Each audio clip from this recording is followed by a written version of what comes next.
पार पडल्या. ठीक आहे, एखादी जागा इकडे तिकडे होत असते. आता विधान परिषदेच्या जागांची घालमेल सुरू आहे. पण मी इतकं सांगतो, एक जागा जिंकली म्हणजे तुम्ही जग जिंकला असं नाही, महाराष्ट्र जिंकला असं नाही. या राज्याची सूत्र ही शिवसेनेकडेच असतील आणि उद्धव ठाकरे यांच्याकडेच असतील. फार घमंड करू नका. अगदी स्पष्ट सांगायचं, तेरा घमंड तो 4 दिन का है पगले,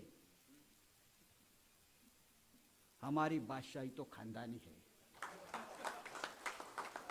आणि ती राहणार, हे दिसेल. या बादशाहीला नख लावण्याची हिंमत अजून कोणात पैदा झालेली नाही. कोणी किती हवेत तलवारबाजी करू द्या, संपूर्ण देश आज पेटलेला आहे. अग्निवीर काय असतं? अग्निवीर, खरे अग्निवीर तर समोर बसलेले आहेत. तुम्ही कुठल्या अग्निवीरांची भरती करणार? सैन्यामध्ये आता कंत्राटी पद्धतीनं सैन्य भरणार.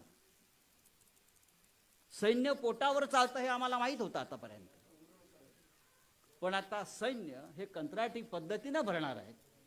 4 वर्षाचं कंत्राट. जगाच्या पाठीवरती असा मूर्ख निर्णय कोणत्याही राज्यकर्त्याने घेतला नाही. या देशात तुघलक होता, तुघलक वेडा मोहम्मद तुघलक, त्याने सुद्धा असा निर्णय कधी घेतला नसता की कंत्राटी पद्धतीनं सैन्य. पण या देशामध्ये आज कंत्राटी 4 वर्षाचं 3 वर्षाचं कंत्राट, देशाचं रक्षण कोणी करायचं हे ज्यांना कळत नाही त्यांच्या हातात देशाची सूत्र आहेत. ठेकेदारी पद्धतीनं गुलाम नेमले जातात, देशाचं सैन्य नाही. आणि म्हणून अख्ख्या देशामध्ये मोदी सरकारच्या निर्णयाविरुद्ध एक अराजक निर्माण झालं आहे. तरुण वर्ग रस्त्यावरती आलेला आहे, पेटलेला आहे. महाराष्ट्र शांत आहे, पण महाराष्ट्र खतखततोय, लक्षात घ्या.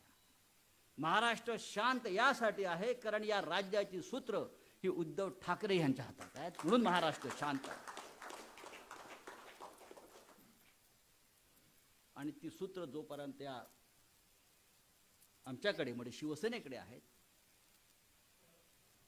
ती सूत्र जोपर्यंत आमच्याकडे, तोपर्यंत राज्य स्थिर आणि शांत राहील. प्रयत्न सुरू आहेत ना, अनेक अनेक अनेक दिशेने प्रयत्न सुरू आहेत, पण तुम्हाला ते जमणार नाही. या देशामधलं अराजक, मी काही दिवसावर एक विधान केलं होतं आणि त्याच्यावरती भारतीय जनता पक्षाने फार कठोर टीका केली. श्रीलंकेमध्ये जेव्हा जनता रस्त्यावर उतरली तेव्हा म्हटलं या देशाची स्थिती सुद्धा श्रीलंकेसारखी व्हायला वेळ लागणार नाही. आणि पहा, 1 महिन्यामध्ये या देशातला तरुण वर्ग, या देशातला बेरोजगार, या देशातला सुशिक्षित रस्त्यावरती उतरलेला आहे. आणि त्यांना रोखण्यासाठी अनेक राज्यामध्ये सैन्याला आणावं लागलं. बिहारमध्ये आज सैन्य आलेलं आहे. त्याला राज्य करणं म्हणत नाही. राज्य कसं करायचं पाहायचं असेल तर महाराष्ट्रात या. मिस्टर फडणवीस नुसती कट कारस्थान कपट कारस्थान करून राज्य चालवता येणार नाही. हे राज्य सगळ्यांना एकत्र घेऊन चालवावं लागेल. आणि ती क्षमता फक्त शिवसेनेच्या नेतृत्वाकडे म्हणजे माननीय उद्धव ठाकरे यांच्याकडे. शिवसेनेची 56 वर्ष हा इतिहास महाराष्ट्राच्या राजकारणातला धगधगता इतिहास आहे. या राज्यामध्ये अन्यायाविरुद्ध ठिणगी टाकण्याचं काम 56 वर्षापूर्वी बाळासाहेबांनी केलं. आणि आज 56 वर्षांनंतरही न्यायाच्या लढाईमध्ये जर सगळ्यात कोणी पुढे असेल, सत्याच्या लढाईमध्ये सगळ्यात कोणी पुढे असेल तर ती फक्त आपली शिवसेना आणि आपली शिवसेना आहे. शिवसेनेच्या अंगावरती असे किरकोळ लोक खूप सोडले गेल्या काही दिवसामध्ये. राणा बाणा काणा, पण शिवसेनेचा बाणा, स्वाभिमानाचा बाणा, राष्ट्रीय बाणा, मराठी बाणा, अन्यायाविरुद्ध लढण्याचा बाणा हा सगळ्यांच्या छाताडावर पाय देऊन उभा आहे. आणि हे सगळे लोक आज जे टिरटिर आणि पिरपिर करतायत हे तुम्हाला भविष्यात दिसतील, शिवसेनेच्या पायाशी असतील. अशा प्रकारचं वातावरण या राज्यात निर्माण होताना आम्ही पाहतोय. केंद्रीय सत्तेची मस्ती आम्हाला दाखवू नका. सीबीआय, ईडी, इन्कम टॅक्स यांना आम्ही भीत नाही. परत सांगतो, अंगावर आलात तर फक्त शिंगावर घेणार नाही, तर तुडवले जाल. अशा प्रकारची महाराष्ट्राची माती आहे. मी इतकंच सांगेन आजच्या दिवशी की आजचा दिवस पवित्र आहे. शिवसेनेची स्थापना ही एका अग्नीतून निर्माण झालेली आहे. या अग्नीमध्ये समिधा टाकण्याचं काम सातत्याने हजारो शिवसैनिक, लाखो शिवसैनिक हे माननीय उद्धव ठाकरे यांच्या नेतृत्वाखाली करत असतो आपण. मी जेव्हा अयोध्येत गेलो, नेहमी जात असतो, पण परवा जेव्हा गेलो, आदित्य ठाकरे आपले माननीय नेते, तेव्हा ते पोहोचण्याआधी इतक्या लोकांचा संपर्क माझ्याशी होत होता. इतकं स्वागत त्यांना करण्याची इच्छा होती. कोणाच्या मनात किलमिश नाही, कोणाच्या मनात राग नाही, द्वेष नाही. फक्त बाळासाहेब ठाकरेंचे नातू येत आहेत. एका हिंदुत्वाचा महान शिलेदाराचा नातू येतोय. हिंदुत्वाचा भगवा झेंडा ज्याने सातत्यानं फडकवत ठेवलाय, त्यांचा शिलेदार आणि वारसदार येतोय. या भावनेतून लखनौपासून अयोध्येपर्यंत लोकांनी त्यांचं स्वागत केलं. हे स्वागत बाळासाहेब ठाकरेंच्या हिंदुत्वाच्या विचारांचं होतं, लक्षात घ्या. त्याच्यामुळे आपल्याला घाबरायचं कारण नाही. शिवसेना भक्कम पायावर उभी आहे. शिवसेनेचा भगवा ध्वज, शिवसेनेचा विचार हा असाच तेजानं आणि वेगानं फडकत राहील. इतकंच मी या आश्वानी सांगतो. आणि शेवटी सांगेन, माननीय उद्धव ठाकरे जी, आप आगे बढ़ो, हम आपके साथ है. जय हिंद, जय महाराष्ट्र.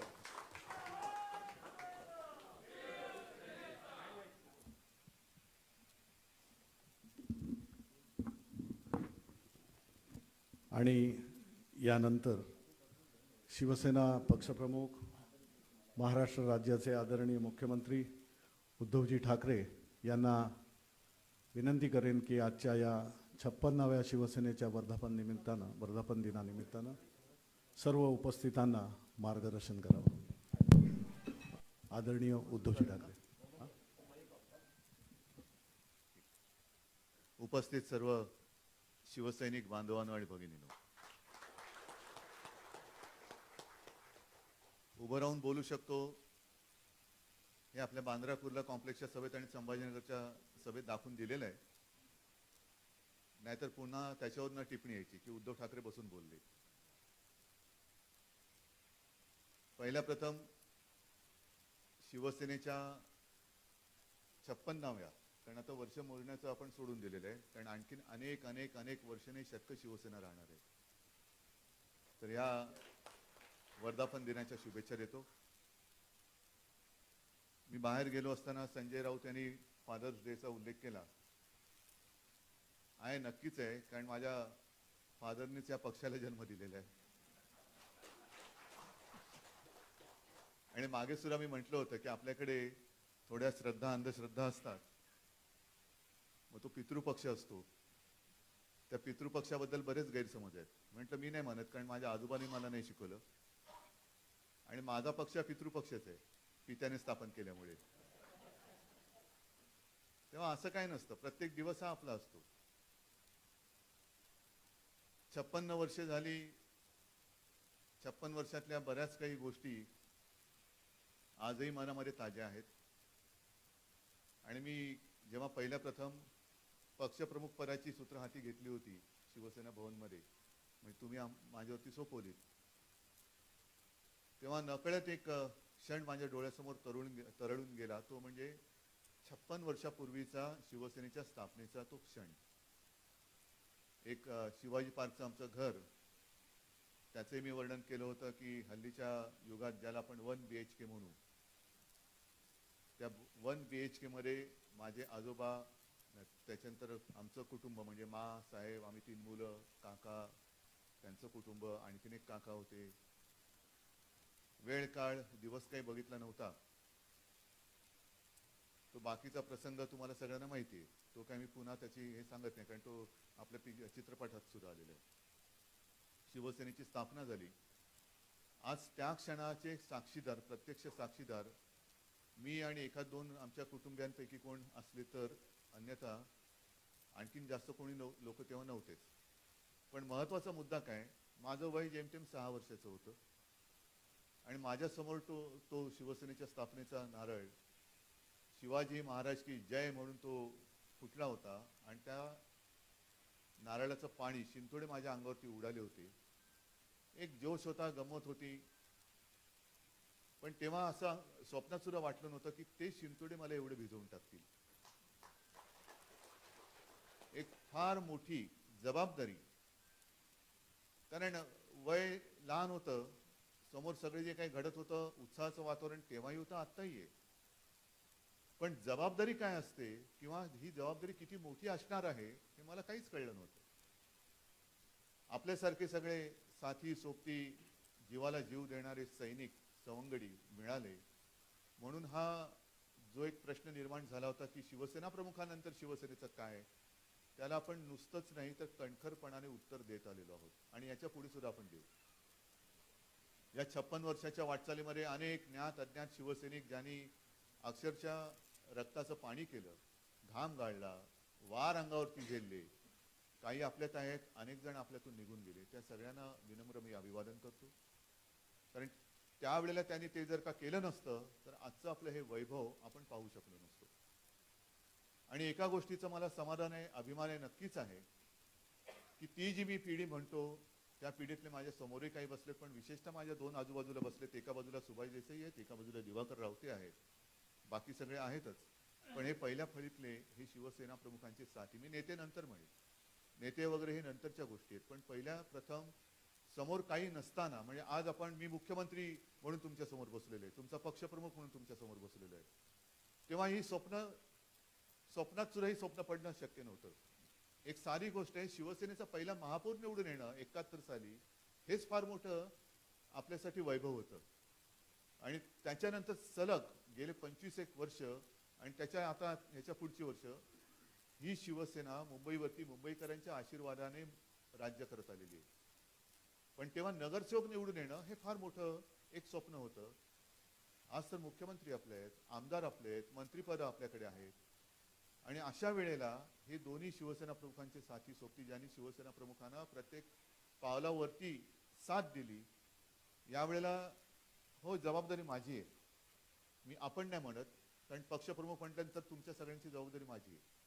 मी त्यांना विधान परिषदेची उमेदवारी नाही दिली, पण तरी सुद्धा कुठेही धुसफूस रुसवे फुगवे न दाखवता दोघेही त्याच उमेदीने, त्याच जिद्दीने, जणू काही आज हे शिवसेनेच्या प्रवेशासाठी आलेत अशा उत्साहाने आपल्या स्टेजवरती आहेत. याला म्हणतात शिवसैनिक. स्वतःसाठी स्वप्न बघणं हे सगळ्यांसाठी असतं, पण दुसऱ्यासाठी स्वप्न बघणं आणि ते स्वप्न साकारण्यासाठी झटणं याला म्हणतात शिवसैनिक. तो शिवसैनिक आजही या दोघांमध्ये जिवंत आहे. एक थोडक्यामध्ये वेगळं काय आणखीन सांगण्याची ओळख नाही. खास करून विदर्भ मराठवाड्यातल्या लोकांना दिवाकर रावतेजींची ओळख करून देण्याची गरज नाही आणि देसाई साहेबांची पण नाही. शिवसेना प्रमुखांनी त्यांना ज्या वेळेला जी जबाबदारी सांगितली, मागे पुढे न पाहता त्यांनी त्याच्यात उडी मारली आणि ती नुसतीच उडी नाही मारली तर यशस्वी करून दाखवली, जबाबदारी यशस्वी करून दाखवली. मग तो आणीबाणीचा काळ असेल, ज्या वेळेला मार्मिकला प्रिंटिंगला बंदी होती, म्हणजे प्रेसला टाळं होतं. हाही प्रसंग तुम्हाला माहिती आहे. कोणी मार्मिक छापायला तयार नव्हतं, तर तो छापून घेणं आणि बाजारात नेणं, अक्षरशः हातगाडीवरती मार्मिक ठेवून बुक स्टॉल पर्यंत नेऊन देण्याचं काम तेव्हा दिवाकर रावतेजींनी केलेलं आहे. आणि त्याच्यानंतर सुभाष देसाई, हाही एक किस्सा किंवा आठवण मी सगळ्यांना सांगितलेली आहे. तेव्हा एक तो 85 नंतरचा काळ, मार्मिक लवकरच दैनिकाच्या स्वरूपात आपल्या भेटीला येणार असं आपण एकदा दोनदा तीनदा शिवसेना प्रमुख दरवर्षी मार्मिकचा वर्धापन दिन असला की सांगायचे. आणि मी एक दिवस म्हटलं, तेव्हा मी काही शिवसेनेत सक्रिय वगैरे नव्हतो, पण मी बघितलं की अरे आज हे बोलतात आणि उद्या दुसऱ्या दिवशी दौऱ्यावर चालले, पुन्हा आले का पुन्हा थोड्या वेळा दिवसांनी दौऱ्यावर चालले, मग दैनिक होणार कसं? मग मी एक दिवस साहेबांना म्हटलं की दैनिकाची जबाबदारी मी घेऊ का? मला म्हणे तू करशील? म्हटलं करेन ना. ठीक आहे बघ, म्हटलं नाही, पण एक आहे, मला तुमच्या टीम मधला तुमचा एक माणूस लागेल. मला म्हणाले कोण? म्हटलं सुभाष देसाई. एका क्षणाचाही उसंत न लावता बाळासाहेबांनी बाजूला, तेव्हा मोबाईल वगैरे नव्हता, फोन लावला आणि देसाई साहेबांनी सांगितलं, आता ते त्यांचं वाक्य म्हणून मी अरे तुरे बोलतोय. साहेब म्हणाले, सुभाष तुला उद्यापासून उद्धव बरोबर काम करायचं आहे आपल्या दैनिकासाठी. आणि देसाई साहेब त्या क्षणापासून जे माझ्यासोबत जे या दैनिकाच्या निमित्ताने जोडले गेले, हे आज देखील आपल्या समोर आहे. आणि परत या दोघांचं मोठेपण असं, म्हणजे आज काय त्यांचा कौतुक सोहळा नाही, पण शिवसेनेचा वर्धापन दिन असल्यामुळे मी शिवसैनिकाचं महत्व सांगतोय की हे वयाने माझ्यावर मोठे आहेत, पण शिवसेना प्रमुखांनंतर आपला नेता मानून, मला मानून मी जे बोलेन तो आदेश समजून आज सुद्धा काम करतात, हे त्यांचं मोठेपण आहे. म्हणून मी या दोघांना मनपूर्वक धन्यवाद देतोय. आणि असं समजू नका की तुम्ही निवृत्त झालेला आहात. निवृत्त तर तुम्हाला होऊच देणार नाही, ते तर शक्यच नाहीये. उलट मला शिवसेनेच्या कामासाठी तुम्ही मला पुन्हा सक्रिय पाहिजे आहात, प्रत्यक्ष शिवसेनेसाठी. तर अशी ही आपली शिवसेना आज 56 वर्ष पूर्ण करते आहे. नव्या दमाचे, सळसळत्या रक्ताचे सैनिक रोज येत आहेत. उद्याची निवडणूक आहेच. या निवडणुकीमध्ये मला पुन्हा काही तुम्हाला आपल्या आमदारांना मार्गदर्शन करण्याची आवश्यकता नाही. पण आजचं हे जे चित्र आहे, आज आमदारांना आपण या हॉटेलमध्ये सगळ्यांना एक नाही म्हटलं तर निवडणूक म्हटल्यानंतर बडदास्त ठेवावी लागते, तशी ठेवले. याला लोकशाही म्हणतात,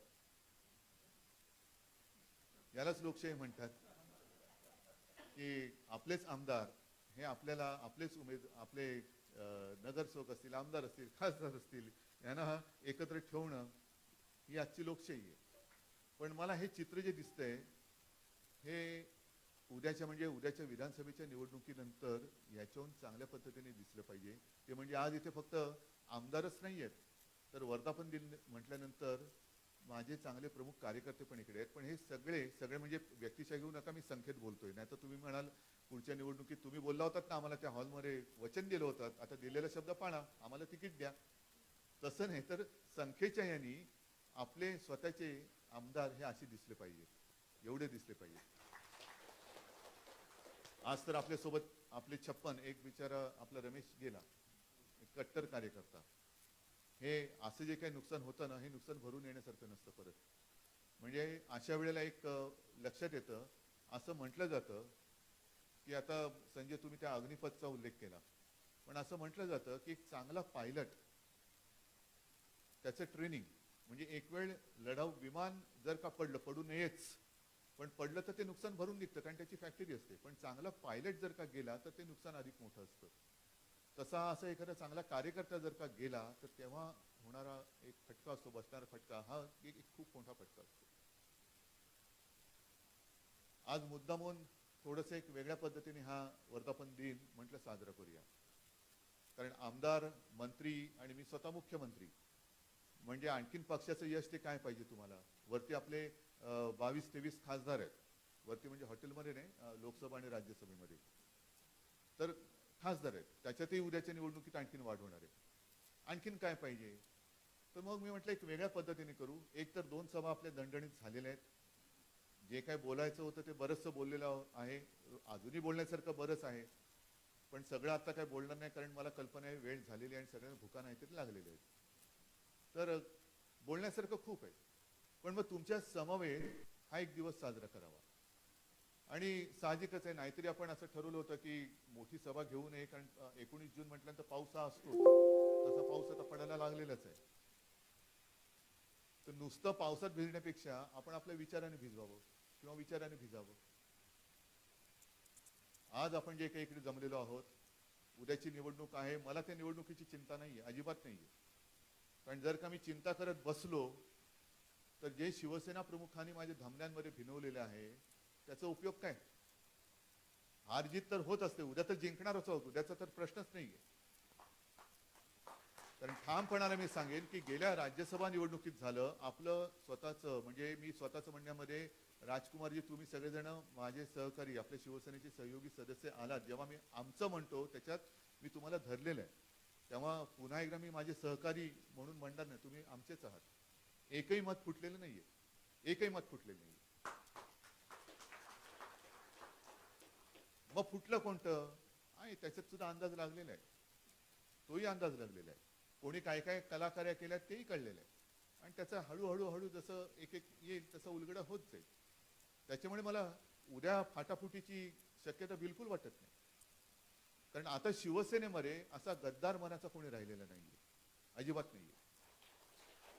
मला या निमित्ताने शिवसेना प्रमुखांनी मागेच एकदा अशी हे फाटाफुटीचं राजकारण आपण बघत आलेलो, भोगत आलेलो आणि किती फाटलं किती फुटलं तरी शिवसेना पहिल्यापेक्षा अधिक मजबूतीने उभी राहिलेली आहे.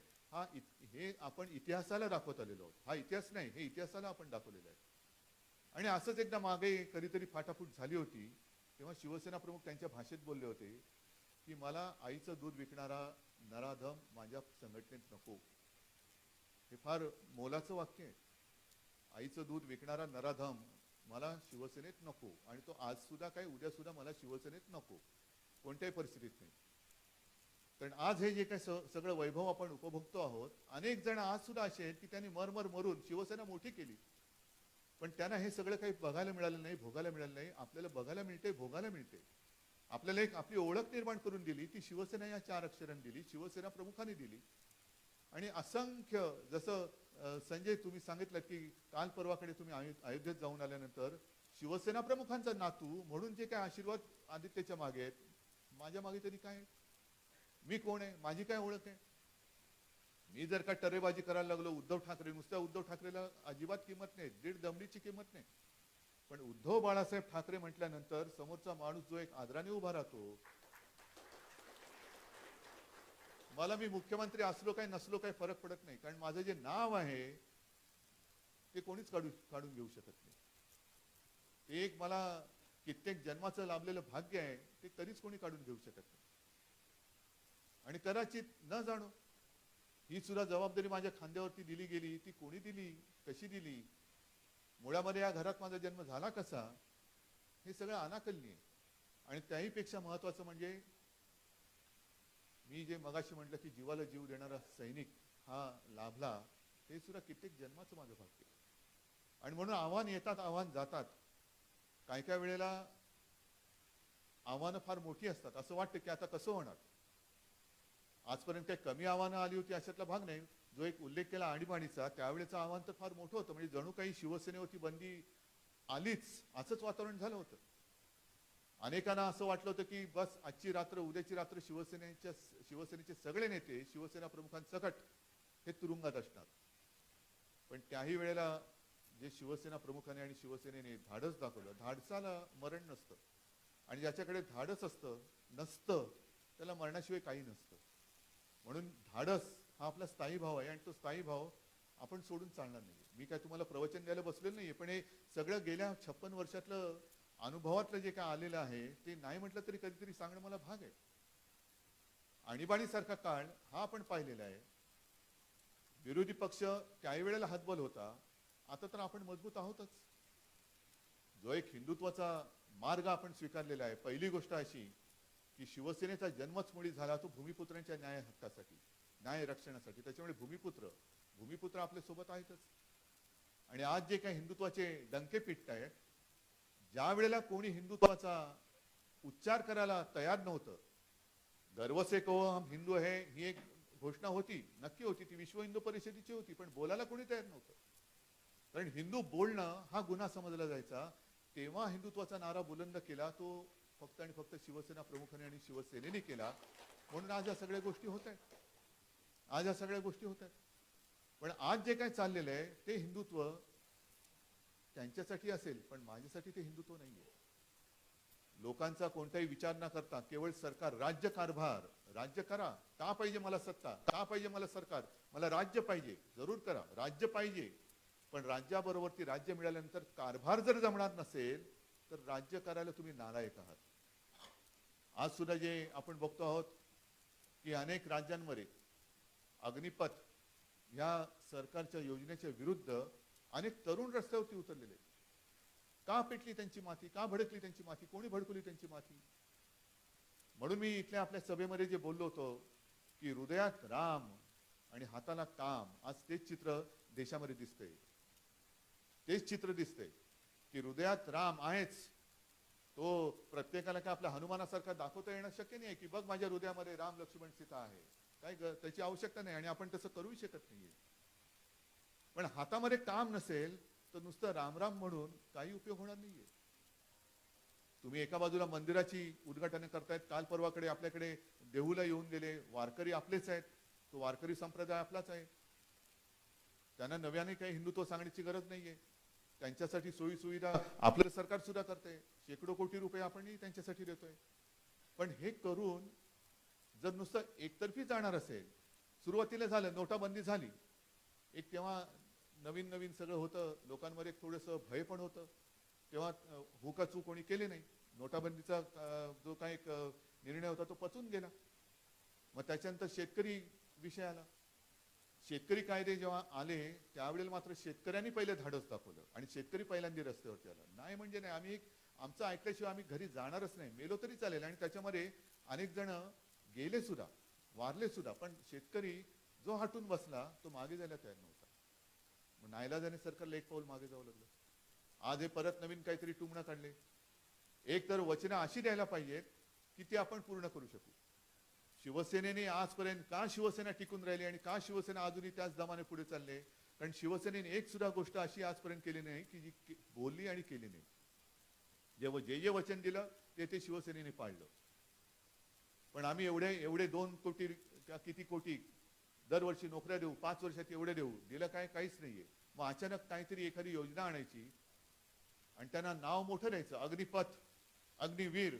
आपल्याला काय वाटतं की अग्निवीर आहे, पण अग्निवीर म्हणजे काय? तर केंद्रीय मंत्र्यांनी आता मला वाटतं एक सांगितलं की ह्या अग्निवीरांना काय शिकवणार? सुतारकाम शिकवणार, ड्रायव्हर गाडी चालवायला शिकवणार, म्हणजे रंदा मारायला शिकवणार, गाडी चालवायला शिकवणार, पण नाव अग्निवीर. काय कशासाठी करताय? कोणती नावं कोणाला जोडताय? कशासाठी जोडताय? बरं 3-4 वर्षानंतर यांच्या नोकरीचा नाही पत्ता. म्हणजे ऐन जे उमेदीचं वय असतं, शिक्षणाचं वय असतं 17 ते 21. म्हणजे मी शिवाजीराव भोसलेंच्या एका भाषणामध्ये ऐकलं, माझ्या फोनमध्ये बरीच भाषणं आहेत शिवाजीराव भोसलेंची आहेत, स्वतः बाळासाहेबांची 600-700 भाषणं आहेत फोनमध्ये, कधी ते ऐकत असतो.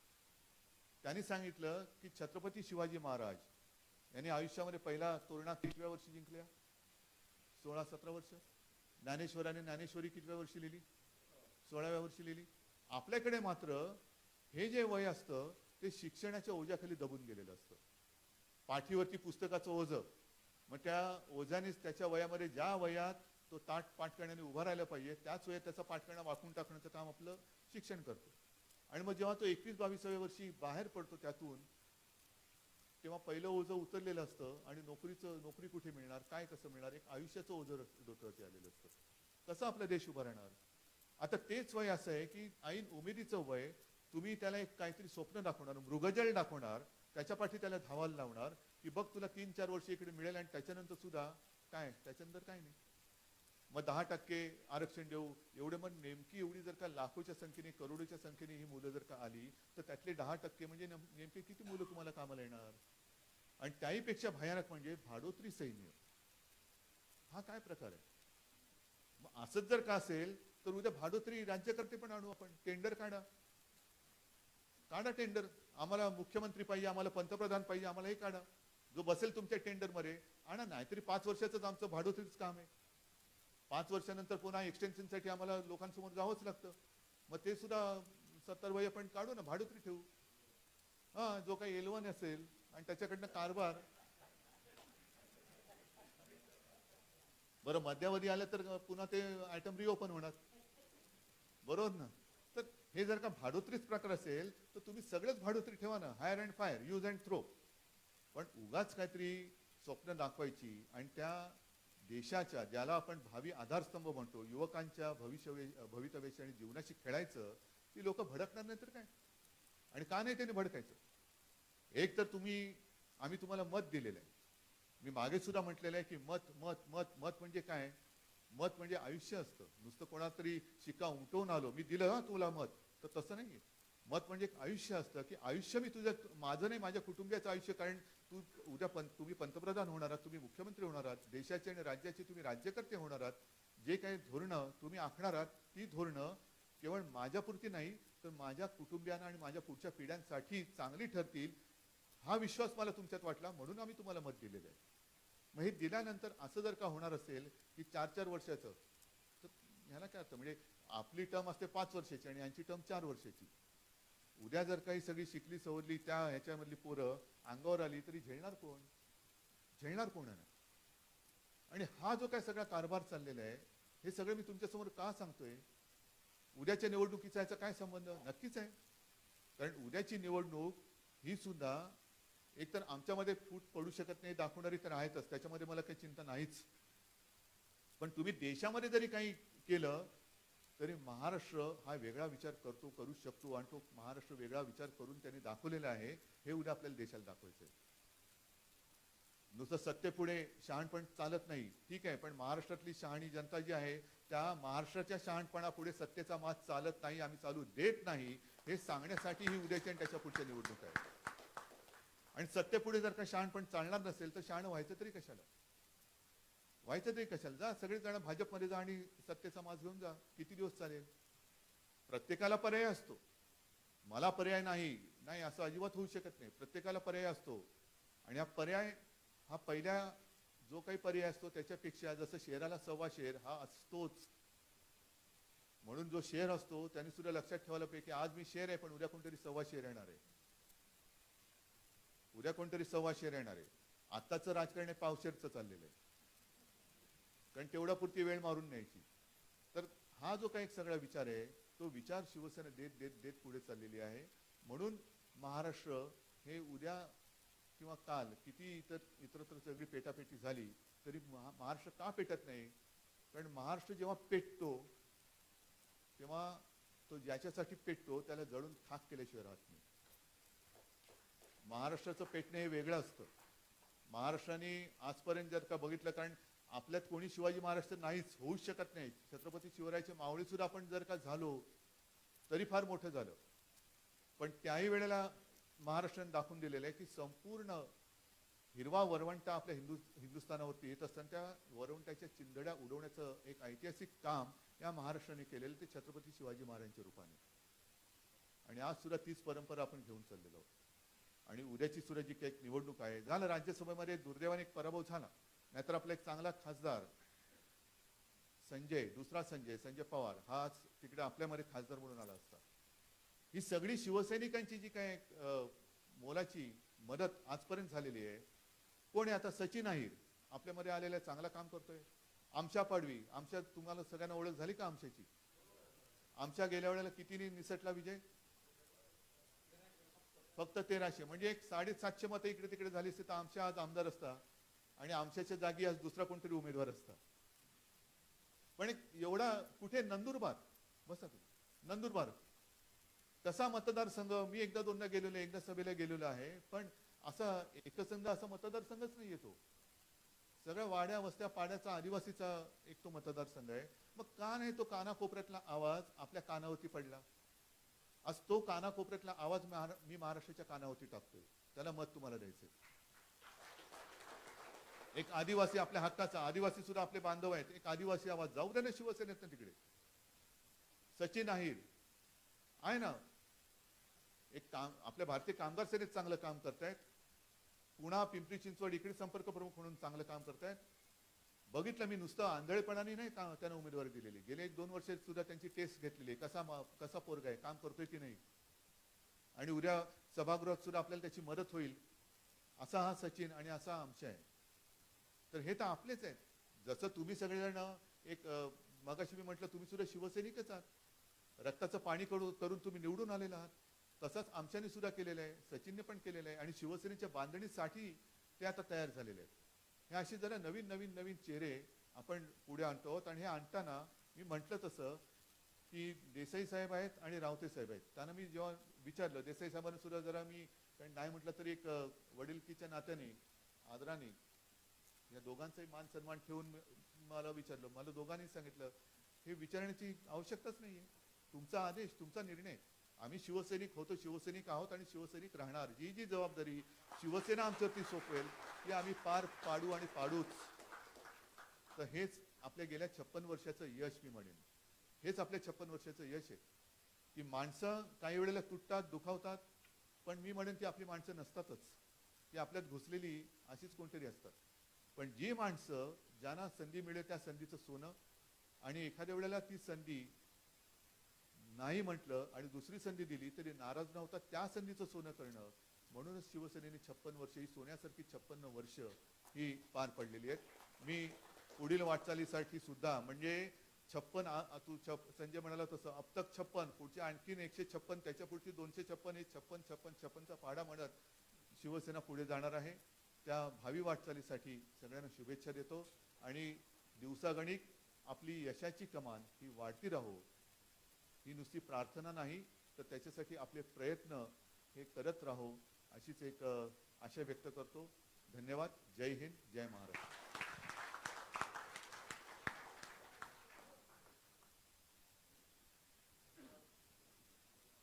धन्यवाद साहेब. आपण जे अनमोल विचार आम्हाला दिलेत ते प्रत्येक इथं उपस्थित असलेल्या आणि तमाम शिवसैनिकांच्या हृदयात असतील आणि त्यांच्या आचरणामध्ये, त्यांच्या कृतीमध्ये हे विचार आपल्याला कृतीतून दिसतील. यानंतर साहेब आपल्या परवानगीने महत्त्वाचं जे 2 हे आहेत ते आपल्या समोर हे करतो. आपल्या सगळ्यांना कल्पना आहे की शिवसेनेची प्राथमिक सदस्य नोंदणी अभियान हे दर 2 वर्षांनी आपण करतो. 19 जून 2022 म्हणजे आज ते 18 जून 2024 प्राथमिक सदस्य अभियान आपण आजपासून सुरू करतोय आणि शिवसेना पक्षप्रमुख आदरणीय उद्धवजी ठाकरे साहेब, आपण पहिला फॉर्म आणि आदित्य साहेब आणि सर्व शिवसेनेचे नेते इथे आपल्याला फॉर्मचं हे करू. या अभियानाला साहेब नेहमीच आपल्याला चांगला प्रतिसाद मिळत आलेला आहे. दरवर्षीची आपली जी नोंदणी आहे ही 50 लाखाहून अधिक संपूर्ण महाराष्ट्रामध्ये सर्व जिल्ह्यातून येत असते. यावेळेला आदित्यजी यांच्या सूचनेनुसार खास करून आपणही त्याला मान्यता दिली. ऑनलाईन रजिस्ट्रेशनसुद्धा आपण यावेळेला सुरू करतोय आणि हे ऑनलाईन रजिस्ट्रेशन अगदी जेन्युइन असेल. याचा कालावधी हा 19 जून ते 25 जुलै हा ऑनलाईन रजिस्ट्रेशनचा असेल. यासाठी joinshivsena.com या संकेतस्थळावर आपण अर्ज भरून नोंदणी करू शकता आणि त्याचप्रमाणे हा क्यू आर कोड आहे हा आपण इथं दाखवतोय तुम्हाला, हा स्कॅन करू शकता जेणेकरून आपली नोंदणी, ऑनलाईन नोंदणी ही सुकर होईल.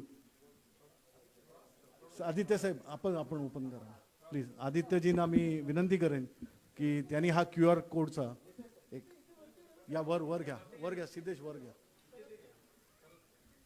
युवा सेनेच्या नेत्यांना म्हणजे वरुणजी तुम्ही सुद्धा या, सर्व यांना हे करतो साहेब. QR देसाई साहेब, आदित्यजी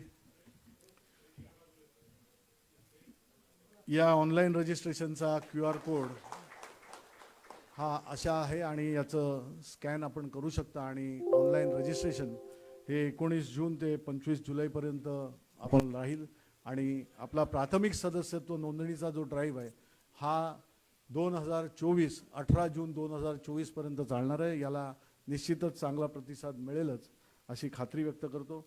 साहेब बाकी आता आमदारांच्या ज्या काही आहेत त्या आमदारांना आता आणि उपस्थित सभागृहातील सगळ्यांना भोजनाची व्यवस्था आहे, आपण भोजन करून घ्यावं आणि पुढचा कार्यक्रम दोन्ही उमेदवारांना उद्या विधान परिषदेची जी निवडणूक होऊ घातली आहे त्यातील शिवसेनेचे उमेदवार सचिन भाऊ अहिर आणि आमशा पाडवी या दोन्ही उमेदवारांतर्फे शिवसेना पक्षप्रमुखांना पुष्पगुच्छ देण्यात येत आहे. संध्याकाळी ठीक 6 वाजता आपण पुन्हा आमदार जे आहेत त्यांना मॉक पोल जे आपण काल केलं होतं त्याचा एक एक्सरसाइज पुन्हा आपल्याला करायचा आहे. त्यामुळे आपण काल जमलो होतं. तुम्ही प्राथमिक सदस्य नोंदणीचं नाही, त्यांच्या सह्या घ्यायच्या. सह्या साहेब आपल्याला सह्या करायच्या. नाही हो.